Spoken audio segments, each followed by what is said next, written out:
ये कोई आम कीड़ा नहीं है, ये आपके घर में हो सकता है। और ये जो खा रहा है उसे ना ही समुद्र की गहराई तोड़ पाई और ना ही सूरज की गर्मी, जो हजारों सालों तक नहीं गलता और जिससे पूरी सभ्यता का वेस्ट सिस्टम हार चुका है, प्लास्टिक। मगर इन उंगली जितने कीड़ों ने सिर्फ 12 घंटों के अंदर ही पूरा प्लास्टिक बैग निगल दिया। अगर ये सच है तो इसका मतलब सिर्फ एक, या तो हम इंसानों ने प्लास्टिक को गलत समझा था या फिर प्लास्टिक पोल्यूशन के सॉल्यूशन को। साल 2017, स्पेन, एक बिल्कुल नॉर्मल सुबह। डॉक्टर फेडेरिका बर्टोकीनी अपने बैकयार्ड में मधुमक्खी के छत्ते साफ कर रही थी। उन्होंने कुछ कीड़े निकाले, एक प्लास्टिक बैग में डाला और साइड में रख दिया। कुछ घंटे बाद जब वो वापस आई, बैग फटा पड़ा था और सारे कीड़े जमीन पर। अब यहीं पर कहानी दो भागों में बंट सकती थी। कोई और अगर होता तो वो बैग को डस्टबिन में डाल देता, बात वहीं पर खत्म। बट बर्टोकीनी की नजर एक वियर्ड पैटर्न पर पड़ी।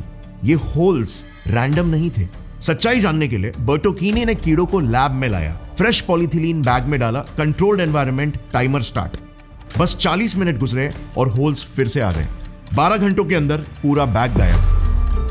इंफ्रारेड स्पेक्ट्रोस्कोपी ने कंफर्म किया कीड़ों के सलाइवा में ऐसे एंजाइम्स थे जो प्लास्टिक के केमिकल बॉन्ड्स को तोड़ रहे थे। In the saliva, we found two enzymes that can reproduce the effect of the saliva, meaning oxidizing polyethylene. The worm itself, when it eats the plastic and starts breaking it down, its guts react almost as if it was eating normal food. दुनिया भर में excitement फैल गया, headlines लिखे गए, प्रकृति ने ही हमें प्लास्टिक का सॉल्यूशन दे दिया। लैब्स एक्टिवेट हो गए। 2019 से 2020 तक वेरिफिकेशन, रेप्लिकेशन, फंडिंग्स, सबकी भरमार, क्योंकि प्लास्टिक पोल्यूशन सिर्फ एक प्रॉब्लम नहीं था बल्कि एक पॉइंट ऑफ नो रिटर्न बन चुका था। इस एरिया पर जरा नजर डालना, इसका साइज 2 पाकिस्तान के जितना विशाल है, मगर ये कोई जमीन नहीं बल्कि कचरे का एक ढेर है। यस, 2 पाकिस्तान यानी 3 राजस्थान जितना विशाल कचरे का एक ढेर पैसिफिक ओशन के बीचों बीच। और ये तो सिर्फ प्रॉपर ढेर है, जहां पर कचरा पानी में एक्सट्रीमली कॉन्सेंट्रेटेड और कुछ इलाकों में तो सॉलिड कॉन्सेंट्रेशन तक है। मगर इसके सॉफ्ट एजेस को भी अगर आप गिनोगे ना तो ये इलाका इंडिया से भी बड़ा पैच बन जाता है। 2014 के एक रिसर्च ने बताया कि यहां पर एटलीस्ट 5.25 ट्रिलियन प्लास्टिक के पीसेस है, जिनका कुल मिलाकर वजन 269,000 टन है। और बस सिर्फ इस एक पैच की वजह से आप बिलीव नहीं करोगे, हर साल 1 मिलियन सी बर्ड्स और 1 लाख मरीन मैमल्स मरते हैं, या तो कुछ पॉइजनस खाकर, प्लास्टिक के ढेर में फंसकर, या यहाँ पर नायलॉन के भटके हुए फिश नेट्स में अटक कर। और सबसे कंसर्निंग बात तो ये है कि ये दुनिया का कोई इकलौता गार्बेज पैच नहीं है, बल्कि ये देखिए, दुनिया में एटलीस्ट ऐसे 5 मेजर गार्बेज पैचेस हैं और ना जाने कितने सारे माइनर पैचेस होंगे। यार, एक रिटायर्ड नेवल ऑफिसर और रिसर्चर विक्टर वेस्कोवो का ही एक किस्सा सुन लो। उन्होंने अपने 5 डीप्स एक्सपीडिशन में 5 ओशियंस के सबसे डीपेस्ट पॉइंट पर जाने की ठानी थी। और जैसे ही वो वहां पर पहुंचे, प्लास्टिक के बैग्स और रैपर्स ने उनका स्वागत किया। But as I continued going along the bottom, cruising around, I did see, what appeared to be 1 or 2 particles of man-made matter, and one of them had a letter on it printed. Just imagine, पानी के 11 kilometre नीचे एक गहरे सुरंग में तक ये plastics पहुंच रहे। अब सबसे बड़ी प्रॉब्लम ये है कि ये प्लास्टिक्स कभी खत्म नहीं होंगे, कभी नेचुरली डिस्ट्रॉय नहीं होंगे। सदियों तक बस ये जमा होते रहेंगे, जो मछलियों और उनके इकोसिस्टम के लिए टॉक्सिक है। जिस तरह हम लापरवाही दिखा रहे हैं ना, कई रिपोर्ट्स के हिसाब से 2040 तक समुद्रों में प्लास्टिक्स की मात्रा ट्रिपल हो जाएगी, यानी समुद्र में मछलियों से ज्यादा प्लास्टिक्स पाया जाने लगेगा। हमने सिर्फ अपनी कन्वीनियंस के लिए दुनिया को प्लास्टिक से चोक कर दिया। हर मिनट एक ट्रक भर के प्लास्टिक समुद्र में जाता है और फिर प्रकृति एक मिरेकल भेजती है, वैक्सवर्म। 1 ग्राम से भी कम वजन के ये पिद्दी कीड़े ह्यूमैनिटी का लास्ट होप बन गए। सवाल सिंपल था, क्या ये कीड़े 70 साल की कैपिटलिस्टिक लापरवाही रिवर्स कर सकते हैं क्या? दुनिया भर के लैब्स, बिलियंस ऑफ डॉलर्स, हजारों पीएचडीज इस एक सॉल्यूशन के पीछे भागने लगे। क्या ऐसे कीड़े और भी होते हैं जो प्लास्टिक चबा जाए? मीलवर्म्स, बैक्टीरिया, फंगाई, हर कोई ढूंढ रहा था द अल्टीमेट प्लास्टिक फिक्स। और फिर आता है इस कहानी में एक बड़ा ट्विस्ट। साल 2021, ब्रैंडन यूनिवर्सिटी, कनाडा। इन वैक्सवर्म्स को एक माइक्रोस्कोप के नीचे रखा गया। डॉक्टर ब्रायन कैसोनी और डॉक्टर क्रिस्टोफी लिमोइन की नजर इन्हीं वैक्सवर्म्स के एक्सक्रीशन यानी कि पूप के तरफ जाती है। उम्मीद ये थी कि प्लास्टिक पूरी तरीके से डाइजेस्ट हो चुका होगा, कंप्लीटली गॉन। पर माइक्रोस्कोप ने तो कुछ और ही दिखाया। प्लास्टिक असल में गायब नहीं हुआ था, बल्कि वो टूट चुका था 1000 गुना छोटे और अनफॉर्चुनेटली 1000 गुना ज्यादा खतरनाक माइक्रोप्लास्टिक्स में। प्लास्टिक का वो रूप जो दिखाई नहीं देता पर हर जगह पर पहुंच जाता है। और सबसे डिस्टर्बिंग बात, ये माइक्रोप्लास्टिक्स वर्म्स के बिना भी पहले से ही हर जगह पे मौजूद है हमारी दुनिया में, और मोस्ट ऑफ लोगों को कोई आइडिया नहीं ये कैसे उनकी सेहत को अंदर से साइलेंटली डिस्ट्रॉय कर रहे हैं। इस इमेज को जरा देखना, ये यूनिवर्सिटी ऑफ पोर्ट्समाउथ का डेटा है। अगर आपने उस हर एक माइक्रो या नैनो प्लास्टिक पार्टिकल जो आपने सांसों के जरिए इनहेल किया है को एक स्ट्रेट लाइन में अरेंज किया ना, तो 1 साल में एक एवरेज इंसान 2 जिराफ की हाइट जितना प्लास्टिक बस अपने नाक से अंदर लेता है। अपनी पूरी जिंदगी भर में तो यही इंसान मिनिमम एक आईफिल टावर की लंबाई जितनी हाइट के पार्टिकल्स को इनहेल करता है, और मैक्सिमम 1 किलोमीटर लंबे पहाड़ जितना।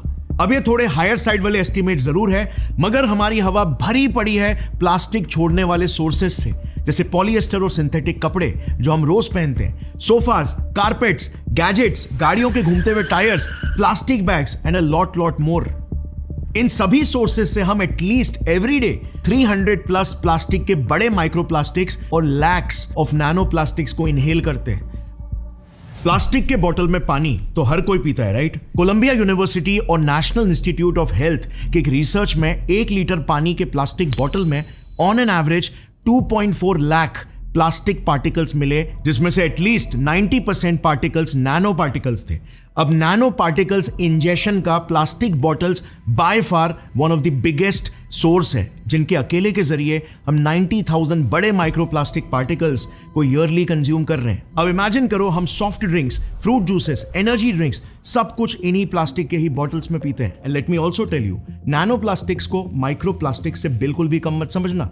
इनफैक्ट मोस्ट केसेस में ये ज्यादा टॉक्सिक साबित हुए हैं, क्योंकि ज्यादा छोटे होने की वजह से ये इजीली शरीर में दूसरे ऑर्गन्स के अंदर डीप घुसकर ज्यादा टॉक्सिसिटी को फैलाते हैं। और जहां माइक्रोप्लास्टिक्स के कुछ 100,000 पार्टिकल्स हम रोज कंज्यूम करते होंगे, इनके तो लिटरली लाखों रोज कंज्यूम करते हैं। सो वैक्सवर्म्स का क्या ये हाथ से निकली हुई प्लास्टिक पोल्यूशन की प्रॉब्लम को वाकई में सॉल्व करेंगे, या फिर काउंटर प्रोडक्टिवली और बढ़ा देंगे? क्योंकि अगर आपको लगता है कि माइक्रोप्लास्टिक सेफ है, तो जरा ये देखना हमारे शरीर में, स्पेशली दिमाग में, ये लिटरली क्या उधम मचा रहे हैं। ये डेटा देखना, 1997 से अब तक सारे ऑर्गन्स में प्लास्टिक की मात्रा तेजी से बढ़ती हुई मिली। नंबर 2, जैसे आप देख सकते हो, प्लास्टिक के अंश हमारे दिमाग में सबसे ज्यादा इकट्ठा होते हैं, और किसी भी ऑर्गन के मुकाबले 8 से 10 गुना ज्यादा। और लेटेस्ट रिसर्चेस के अनुसार आपके और मेरे जैसे एक आम इंसान के दिमाग से एक पूरे क्रेडिट कार्ड जितनी मात्रा में प्लास्टिक्स मिल रहे हैं। इसी रिसर्च में साइंटिस्ट ने एक इंटरेस्टिंग चीज भी देखी कि जिन लोगों को ना भूलने की बीमारी थी, यानी कि डिमेंशिया, उनके ब्रेन सेल्स में यही माइक्रो और नैनो प्लास्टिक्स की मात्रा नॉर्मल दिमाग से 5 से 7 गुना ज्यादा मिली। जैसे आप इस इमेज में देख सकते हो, ये शाइनी से पार्टिकल्स। और इस टेबल में भी देखना, डिमेंशिया पेशेंट्स के ब्रेन सेल्स में ऑन एन एवरेज 30,000 पार्टिकल्स पर ग्राम मिले, जबकि एवरेज इंसान के दिमाग में 5,000 पार्टिकल्स पर ग्राम मिले। क्या आपको भी कभी ब्रेन फॉग जैसा महसूस होता है, या फिर स्लो थिंकिंग, या फिर ऐसा लगता है जैसे चीजें ठीक से याद ही नहीं रहती? वेल, इसके पीछे यही पार्टिकल्स हो सकते हैं। अब ये पार्टिकल्स जो सभी के लिए स्लो पॉइजन है, इन वर्म्स के लिए ये कैसे खाना बन गए? आई मीन, प्लास्टिक खाने वाले वर्म्स सुनने में ही थोड़ा अजीब लगता है, राइट?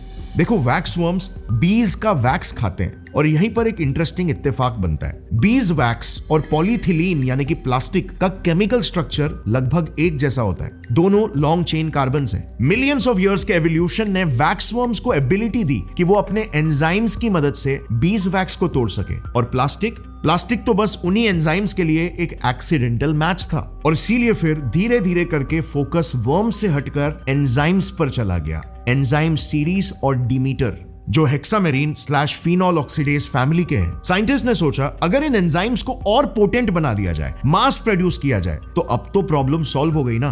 प्लास्टिक कंप्लीटली ऑक्सीडाइज हो जाएगा बिना माइक्रोप्लास्टिक्स में टूटे। Perfect solution, right? Clean, complete और नो फ्रैगमेंट्स। बट यहीं पर उठता है एक अनकंफर्टेबल सवाल।